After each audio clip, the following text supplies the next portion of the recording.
Hai unha normativa. Di que os pasos de peóns deben poder cruzarse a 1,5 pasos por segundo, boten vostedes a conta. Pero o certo é que, segundo a idade ou a limitación de mobilidade que teña a persoa, hai tempos que se quedan moi curtos. Pa xente así como a nós, vamos despacio, aquí polo menos ponse roso rápido. Debería haber máis tempo para que poida cruzar todo o mundo. Mais dunha vez temos que acelerar o paso se queremos chegar ao outro lado antes de que cambie a vermello, Nuria.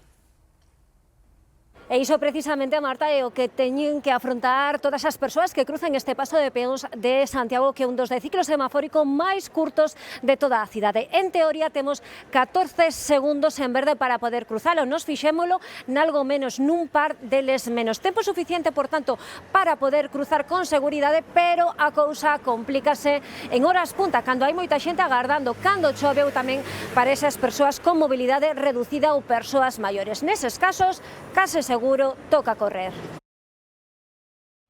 Hai pasos de peóns regulados por semáforos complicados de pasar sin acelerar o paso. Eu xa cheguei cando estaba en verde, entón tuve que apurar un poquinho máis, pero, hombre, hai que apurar un pouquiño, sobre todo os que quedan pouco tempo en verde. Non dá tempo.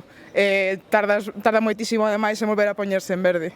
Non existe unha lei que estableza un tempo mínimo. Como norma, un peón debería poder cruzar a 1,5 pasos por segundo e a partir de aí depende do ancho da vía e tamén do tráfico a pé ou rodado. E iso, tarda moito tempo en porse outra vez en verde, pero logo hai outros semáforos que se poñen en verde durante moitísimo tempo. Apurar e meter zancada longa non é unha opción para persoas con problemas de mobilidade.